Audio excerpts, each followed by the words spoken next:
لا إله إلا الله لا إله إلا الله ما لنا رب سواه. رسول اللہ صلی اللہ علیہ وسلم نے ارشاد فرمایا الا ان المرأة خلقت من ضلع وان من اعوجها اعلاها. فرمایا یاد رکھو اللہ نے عورت کو آدم کی پسلی سے بنایا، اور پسلی بھی سب سے اوپر والی پسلی جو سب سے زیادہ ٹیڑھی ہوتی ہے. اگر ٹیڑھی کا لفظ برا لگے تو کرو ہوتی ہے. بھائی خواتین سنی ہوئی کیا یہ ہم لوگ شروع کر دیا اس نے بیٹھ کے، تو وہ اس میں کیا ہوتی ہے، وہ تھوڑی سی کرو ہوتی ہے. تو آپ صلی اللہ علیہ وسلم نے فرمایا اس کرو ہونے کے اثرات عورت کی ذات کے اندر آئے ہیں، یہ لازمی آئے. اور یہ خواتین کی برائی کے طور پہ نہیں بیان کیا، اچھائی کے طور پہ بیان کیے. وہ اچھائی کیا ہے؟ آپ نے فرمایا فَإِن ذَهَبْتَ تُقِيمُهَا تُكَسِّرُهَا. اگر تم اس پسلی کو سیدھا کرنے کی کوشش کرو گے تو وہ کبھی سیدھی ہو سکتی ہے پسلی؟ فرمایا وہ ٹوٹ جائے گی. الا وَإِنَّ كَسْرَهَا طَلَاقُهَا. فرمایا اس کا ٹوٹنا کیا ہے؟ طلاق ہو جانا.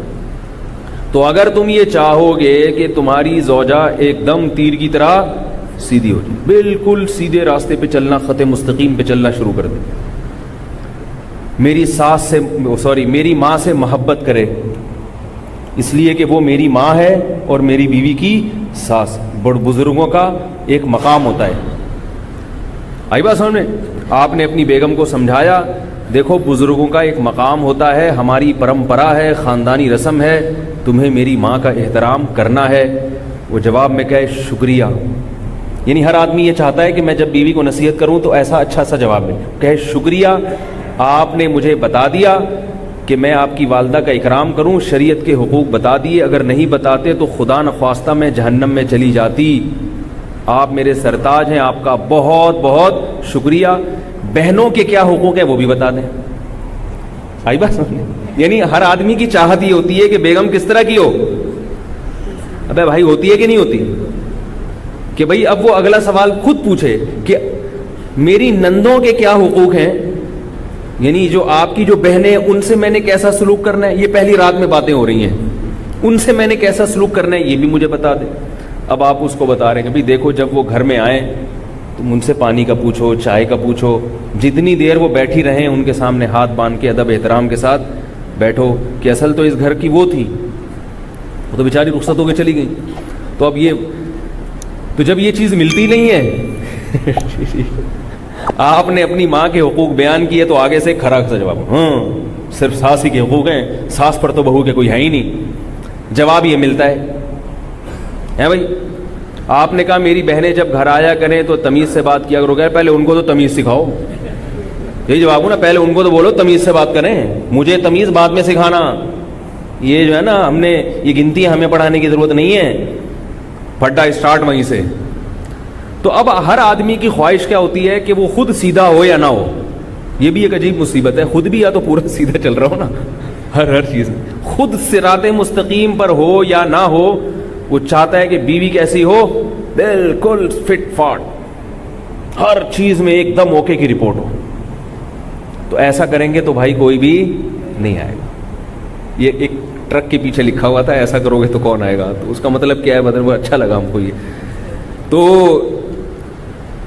اسی وجہ سے نبی نے فرمایا کہ نہیں، فرمایا کہ فَإِنِ اسْتَمْتَعْتَ بِهَا، اگر تم اس سے فائدہ اٹھانا چاہتے ہو تو استمتعتها وفيها عوج، اسی ٹیڑھے پن کے ہوتے ہوئے اس سے فائدہ اٹھاؤ، اس کی خامیوں کے ہوتے ہوئے اس سے فائدہ اٹھاؤ. کیونکہ زندگی مسافر خانہ ہے، سارے مزے دنیا میں نہیں ملتے.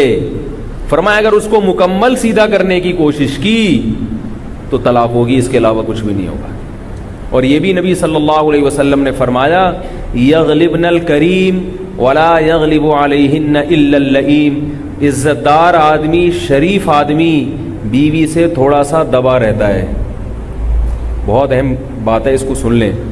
عزت دار آدمی اس کی بیوی اس پر بولو بھائی چھاوی رہتی ہے کچھ نہ کچھ.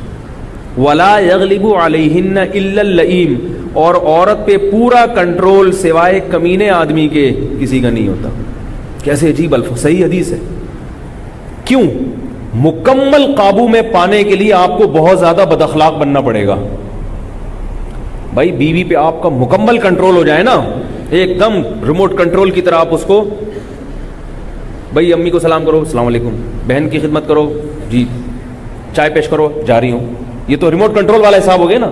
اس کا مطلب ہے آپ اتنے چنگیز خان کی اولاد میں ہو آپ، کیونکہ آپ نے اس کو سیدھا کیا ہے تو بہت کچھ آپ نے اس کا توڑا پھوڑا ہوگا آپ نے اس کو.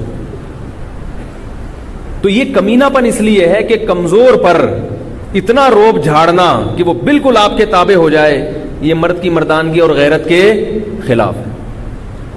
طاقتور آدمی کبھی کمزور پہ روب نہیں جھاڑتا، وہ ہمیشہ اپنے جیسے سے لڑتا ہے. ہمارے ایک رشتے دار تھے، بڑی پیاری بات کرتے تھے، کہتے میرا جب بھی پھٹا ہوا ہے نا اپنے آفیسر سے ہوا ہے، کبھی ماتحت سے نہیں ہوا. ماتحت کی غلطیوں سے کیا کرتا ہوں یار، بولو گے تو بھائی بات آگے چلے گی اللہ کی.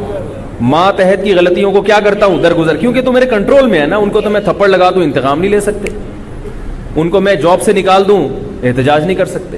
ان کی غلطیاں معاف کرنے کا کیا ہے مزہ ہے، ان کی غلطیاں معاف کرنے میں مزہ ہے. انتقام لے سکتے ہیں مگر چھوڑو یار، جانے دو، چلتا ہے.